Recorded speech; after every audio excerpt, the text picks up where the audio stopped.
હાજી નમસ્કાર. જી ગબ્બર ઠાકોર બોલું. રાયકણજી બોલ્યા? હોય. અ, પોસ્ટ એક જોઈ તમારી બહુ સારી છે. હમ. તો ચિયા ગોમ કીધું કાલે 8 તારીખ કે કઈ તારીખ છે? કોરડા. ખોરડા બહુ સરસ, ઈ મને ગમ્યું છે, બહુ સારું હમ. છે.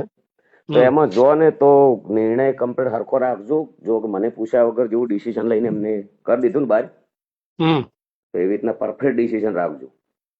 એક હંગાત પણ એમાં તો ભાઈ વાત મા- એવી છે. મારી વાત તમે પહેલા વપડો, પછી તમે કહું તમારી વાત બધી વપડવાનો. હમ. મને જે પૂછ્યા વગર ડાયરેક્ટ ડિસિઝન લઈ લીધું ને, તો ગોમ જે આયોજન કરી અને હમ. ભેળા કરીને એમને 12 મહિના માટે સમાજ બહાર કરી દેજો. એટલે બધા માટે નિયમ હરખો રહે. તમે સમજ્યા વાત ને? હમ. મને કોઈ વાંધો નથી સમાજ બહાર તમે કર્યા, કોઈ પ્રોબ્લેમ નથી. પણ હમ. બંધારણનું એક સારું પાલન થાય, હમ. બહુ આગળ થાય. અને પત્રિકા ને તમે વાંચી, અને જે આપણે બંધારણ છે ને પત્રિકા તમે કદાચ હું જ નહીં ભણેલો હોય, પણ તમે એ પત્રિકા આખી વાંચીને વાપરજો. એના અંદર શું ઉલ્લંઘન કરેલું છે. કદાચ મારી ભૂલથી તમે મારા અંગત દંડ કર્યો, આપણે સ્વીકારવા તૈયાર છીએ સમાજ બહાર. હમ. એક વ્યવહારિક દ્રષ્ટિએ વાત છે, બરાબર? પણ હમ. સાચું કરજો. એમ કાલ ઉઠીને ફેર સમાજ ઉછી પબ્લિક રાજી થાય, જનતા રાજી થાય, એવું ના થાય. એમ જો હવે આ જે તમે બોલો જે કેવું હોય કહો. આ જે કોરડાનો છે ને, હમ એ કોરડાની ગ્રામ સમિતિએ નક્કી કરી વાત છે. હમ અને એની અંદર જે બંધારણ સમિતિમાં, બંધારણ સમિતિમાં નથી. હમ એટલે તમે શું નહીં? કરવાના છે? શું હે? કેમ તમે નહીં હોય તો હતા આપણા અંદર, તો તમે હંગાત રહ્યા છો. એમ સજયજી નહીં, હું સમાજની મેમને સાથે આપણો ખરો વાત તો આપણો સજયજીને તમે લઈ ગયા છો, તમારા હાથે તમે માઇક આપ્યું છે એમને.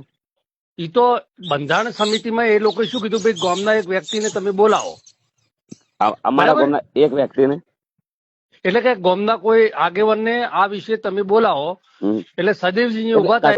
બોલી. એટલે એ રીતે પછી કે ભાઈ સદેવજી છે કે આ ઉભા લ્યો, હડો ભાઈ તમે આ શું કે છે ઓભળો. હમ એટલે સદેવજી અહીંયા આયા. બરાબર. હમ હવે આ જે સમિતિ છે ને, હમ એ બંધારણ સમિતિ છે ને, હમ એ નક્કી એ જ બધું કામ કરે છે. આના હમ વિશે બધાની ચર્ચા વિચારણા કરી હમ અને એ જે કરે છે એને અમારે ફોલો કરવાનો, એને અમારે ફોલો કરવાનો. પછી એનાથી અમારે એમ વિશેષ નહીં. અમારી કોઈ જવાબદારી નહીં. હું બોલું હમ. હું બોલું હવે.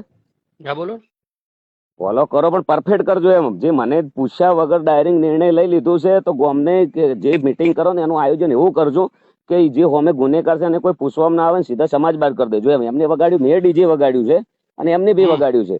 મેં બી બરાબર. લાઈવ કર્યું છે, તો એમને બી લાઈવ ના, એ કર્યું. થશે જ, એટલા માટે મિટિંગ થતી છે ને. એટલે મને ગમ્યું છે. આર્યું મેં તમને ફોન હમ. ચમ કર્યો?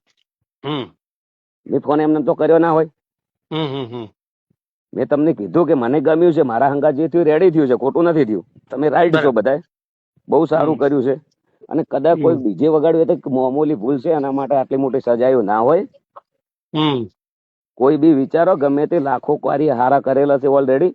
એટલે થોડી હમ. તમારા અંદર વડીલ છો, તમારી ઉંમર કેટલી છે? આ તો પણ ગામના 2 3 4 વ્યક્તિઓની પર્સનલ દુશ્મની છે.